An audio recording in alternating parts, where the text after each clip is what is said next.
Hello students, welcome to Legacy IAS Academy.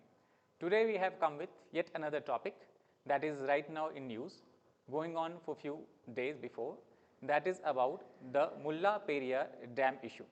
So, the Mullaperiyar Dam and the conflict that is going on regarding this dam is between two southern states of India, that is Kerala and Tamil Nadu.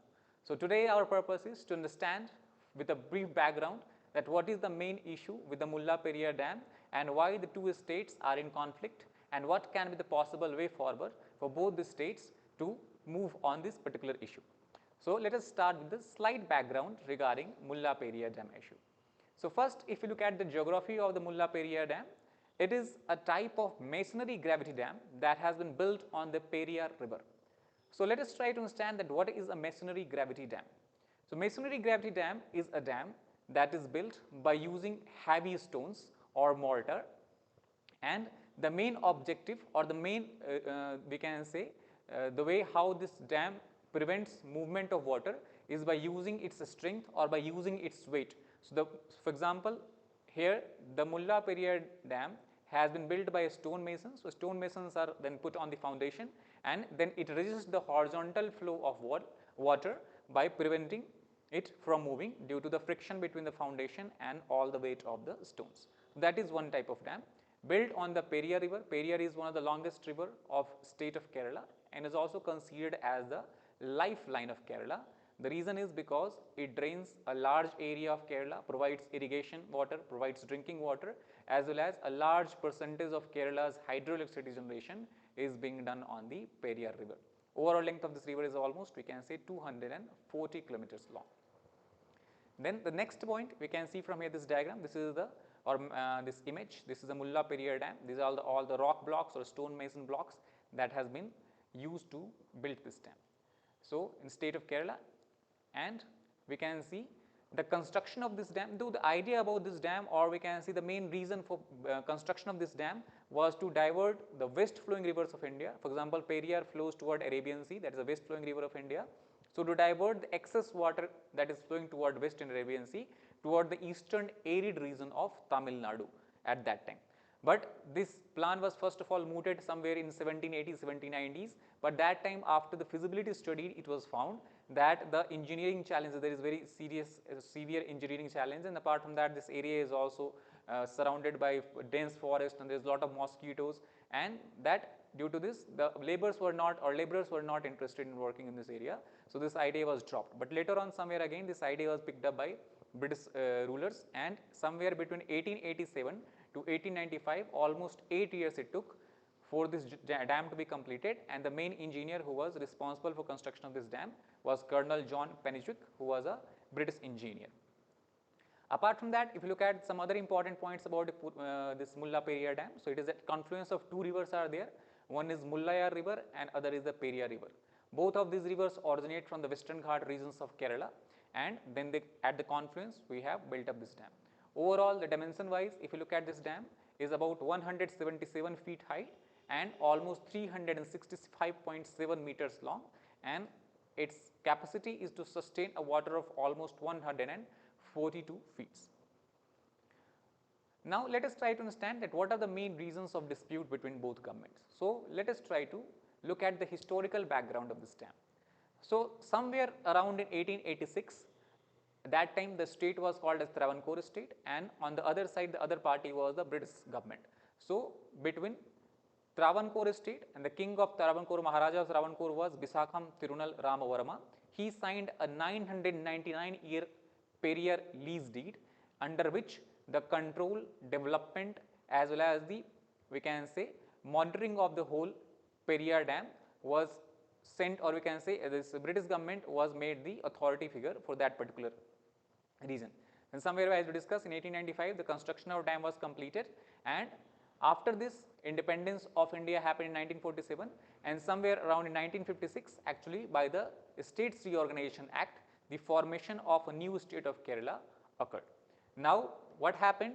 The main we can say the effect of this development is that once Kerala became a separate state, the whole dam area came under the jurisdiction of Kerala or came under the territory of the state of Kerala, while at the same time the operation of this dam as well as maintenance of this dam and the main beneficiary of this dam has been the Tamil Nadu or state of Tamil Nadu for from long time.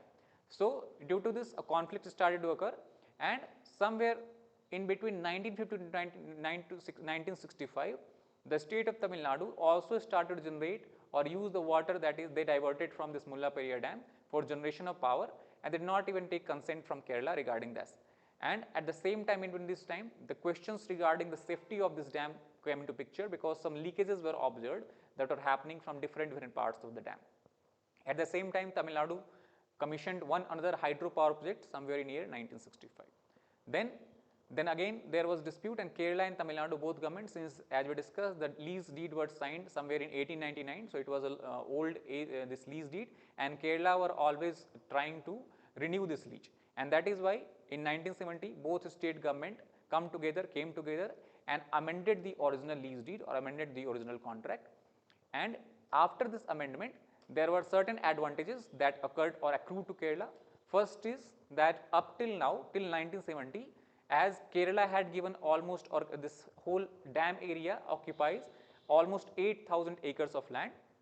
So Kerala was getting rupees 5 per acre from the state of Tamil Nadu, and this was very age old deed. So the amount was renewed to rupees 30 per acre. So almost every year as of now, Tamil Nadu government has to give almost 240,000, 250,000 per year to Kerala for this land, you can say, or land sales. And apart from that, they also have to pay 750,000 per year as an energy surcharge, which they give in a lieu of energy they produce, or Tamil Nadu, the hydropower energy which the Tamil Nadu government produces. So that is the first thing. Second, as per the new contract, Kerala also got the exclusive fishing rights in the Mullaperiyar Dam area.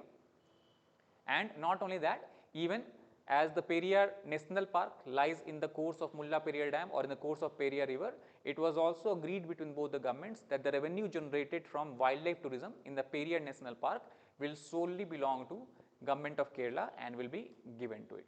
So these were the three major benefits that Kerala got after renewal of this old contract. Then for some time things went smoothly. Again in year 1979, Kerala objected about the functioning of this dam on the ground that the dam is becoming weaker, its foundation is becoming weaker, and it is prone to failure.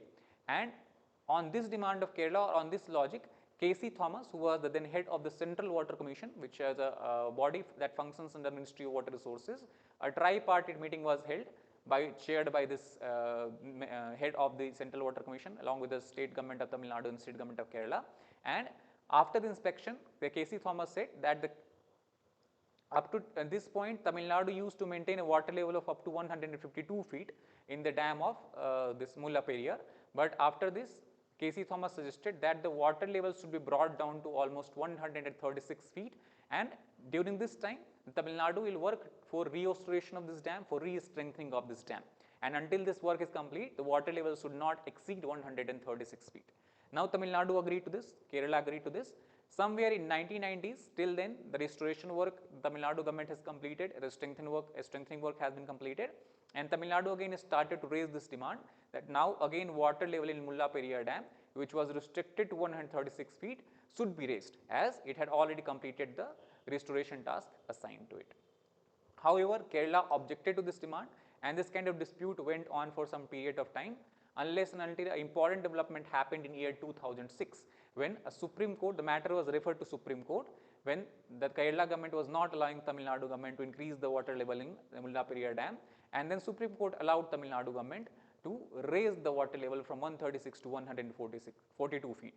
However, in response to this, Kerala Assembly amended act that is called as Kerala Irrigation and Water Conservation Act 2003, and in this amendment they inserted a clause where they made it mandatory that the maximum height up to which water level can be maintained in the Mullaperiyar Dam can not exceed 136 feet, and apart from that, not only this, the government of Kerala put the Mullaperiyar in the category or schedule of endangered dam. The reason why Kerala has taken this decision or has amended this act can be understood from the point that before also studies were conducted where it was found that the dam is weakened, a dam can we can say dam can get destroyed if earthquake happens, or because it is seismic prone areas. So to prove this also, Kerala government again took the help of expert from IIT Roorkee as well as IIT Delhi, and this team also suggested the dam indeed lies in the earthquake prone area, and as per their research, any earthquake that is higher than 6.5 magnitude on the Richter scale can lead to failure of this dam and can cause large scale destruction in the lower course of the river. This point has also been re-established by another research that is done by UN, that is called as UN University, United Nations University, Institute for Water, Environment and Health. It has also put the Mullaperiyar Dam as a dam that is threatened due to earth-like activities or something like that, and that should be decommissioned. That UN panel suggests that the dam should be decommissioned as it has exceeded the lifespan that it was aimed for. Then, leading to all this, due to all this development that is happening till 2009, in 2010 again the matter was referred to Supreme Court, and Supreme Court then set up an empowered committee that was headed by Justice A.S. Anand, and 4 other members were there to look into the matters of safety of the dam. After the inspection and the research and as well as the meeting with all the state governments, then the A.S. Anand committee has suggested or put a final report where it says the dam is structurally, hydrologically and seismically safe, and that is why the Kerala's concern about the dam is unfounded. Now, again matter was referred back in 2014 to the Supreme Court, and since as this committee, as we discussed, was formed in 2010, submitted this report 2012, and on the basis of the report submitted by the Justice A.S. Anand committee in somewhere in year 2014, the Supreme Court, the Constitution bench of Supreme Court, that means there are 5 judges that sit in the Constitution bench. So the Constitution bench of Supreme Court squashed the Kerala's law on the Mullaperiyar Dam. The law was the same law that I have discussed, has been amended by the Kerala. So we can say that Supreme Court has squashed the amended Kerala Irrigation and Water Conservation Act, and thus permitted Tamil Nadu to raise the water level in the dam. At the same time, it has also set up a permanent supervisory committee to oversee all the aspects of development of the Mullaperiyar Dam, and allowed the water level to be raised to 142 feet with a provision for up to 152 feet after requisite strengthening. So till now, as of now, Tamil Nadu can raise the water level up to 142 feet. However, if they do necessary strengthening work, they can also be allowed to raise the water to 152 feet level. That is the maximum level which water used to be before 1970s.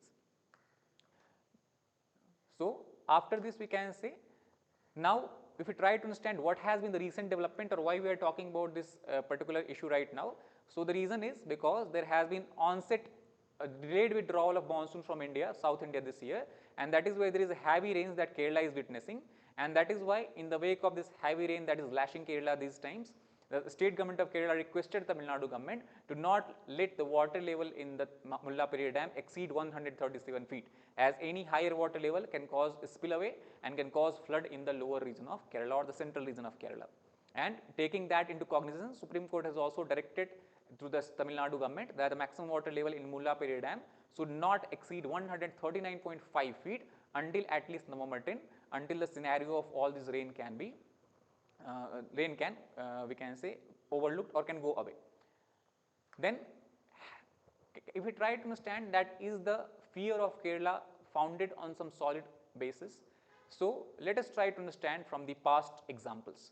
So actually in August 2018, similar kind of issues arose where there was sudden discharge from the Mullaperiyar Dam because the monsoon was very strong. There was a heavy rainfall in the upper catchment areas of Periyar River around the Mullaperiyar Dam, and due to this the Tamil Nadu released suddenly huge volume of water through this dam in August 2018.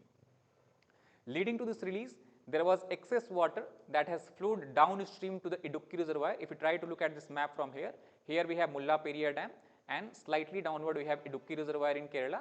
So due to excess discharge from Mullaperiyar Dam, the water was flown to the Idukki reservoir, and this caused flooding in the several parts of central Kerala. So indeed it was true that the Kerala sphere was founded on solid basis because same things can be repeated this year also. So that is why they have taken this kind of decision. Now apart from that, also when you talk about the main fear of Kerala is the destruction of dam. So has there been any such cases? So indeed in India we have one example of year 1979 when a Machu dam or Machu second dam was there located in the Morbi town of Gujarat, Actually, just after 20 years of construction, this dam failed and collapsed. That lead to death of more than 15,000 people in this town of Morbi, just 5 kilometers downstream of the dam. So indeed, this can be repeated again. Not only that, if you look at the global scale or on the example from the China, in same almost 4 years back in 1975, the Bengaluru Dam also failed in China. That also caused the destruction or loss of life of 240,000 people of Henan province of China were killed due to sudden collapse of this dam.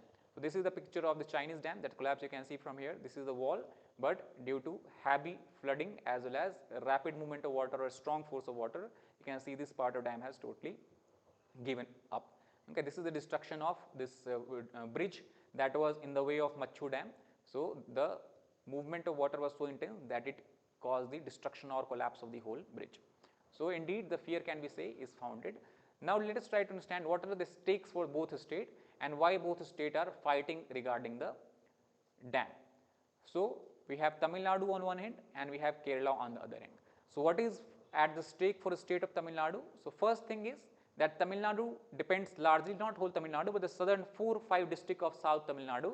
For example, if we talk about Theni district is there, we have Madurai district is there, we have Dindigul is there, we have Ramnathpuram district is there, Sivganga district is there. So all these districts largely depend on the water that is carried out by the Mullaperiyar Dam for both irrigation purposes as well as for drinking purposes. So indeed, this dam is a lifeline for South Tamil Nadu. Second, not only this, but it also Tamil Nadu also we can say uses the water from this dam for generation of hydroelectricity that is responsible for industrial development of this area, and that is why for Tamil Nadu it is both economic imperative that this dam keeps on functioning as well as from the human rights we can say or from the this we can say civilian population perspective or settlement of population perspective, it is also important that this dam keep on working. Apart from that, if you look at from the viewpoint of Kerala, Kerala's concern is also well founded that they are concerned about dam safety as around 3.5 million people live in the downward or we can say downstream regions of this dam, and in case of dam failure, the lives of these 3.5 million people can be endangered. And that is why Kerala is always suggesting that a new dam should be built up, okay, because the flood can happen in the lower or central part of Kerala due to collapse of this dam. Now, if we try to understand this on the map that how the water actually flows. So here we have the Mullaperiyar Dam, and from Mullaperiyar Dam you can see this is the catchment area, lower catchment area of Mullaperiyar Dam, and here we have another reservoir that is Idukki reservoir. So this whole area lies in the state of Kerala, and from here what Tamil Nadu does, Tamil Nadu has a lot of pipelines. They have built a pipeline through the Western Ghat regions, and through this pipeline they transport this water to Periyar power station where the water is used for generation of hydroelectricity, and later on this water is discharged in the lower river valley of Vaigai river, and this is the way or this is the stream which which supplies water to all the 4 major districts of Tamil Nadu in these regions. So if we try to understand that what can be the way forward possible solution for this particular issue. So as per the Kerala's initiative or as per the state government of Kerala, they visualize construction of a new dam is the only feasible solution, and even they have suggested that they could also consider the construction of new dam at the cost of the own state government. Tamil Nadu will not have to bear the cost. However, Tamil Nadu feels that there is no need of constructing a new dam as the existing dam, if it is strengthened or restored, it could start functioning like a new dam. So that is the response of both governments about this regard. However, there are certain core issues that need to be resolved if we want to solve this dispute. First is there should be a body that is responsible for monitoring and performance of the instrumentation of dam. It should be, and it can be an impartial body having members from both the state governments as well as some central government members. Second, there is delay in finalizing the rule curve regarding this dam. Now let us, it's very important to understand what is a term that is called as rule curve. So rule curve is a rule that decides the fluctuation level of any dam. That means in different seasons, the water availability in the dam changes. So depending on that, the authorities decide that what kind of maximum level maintained at any particular point of year. And this rule curve defining or finalizing the rule curve is very important because it is this rule curve that determines what is the operating schedule of opening and closing of gates, and depending on the operating schedule of opening and closing of gates is how Kerala or any state manages that how much water they are going to get from this dam, and they can be prepared for any kind of contingencies if it arises.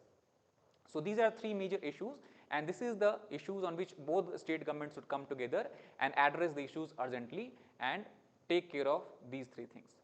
Recently also Supreme Court has also changed its stance. Earlier it was giving verdict in favor of Tamil Nadu and allowing Tamil Nadu to raise the water level whenever they contested this, but right now Supreme Court we can say has also changed its course and has asked both the state government to meet together and finalize or make some final solutions, as the life of 3.5 million people is at stake.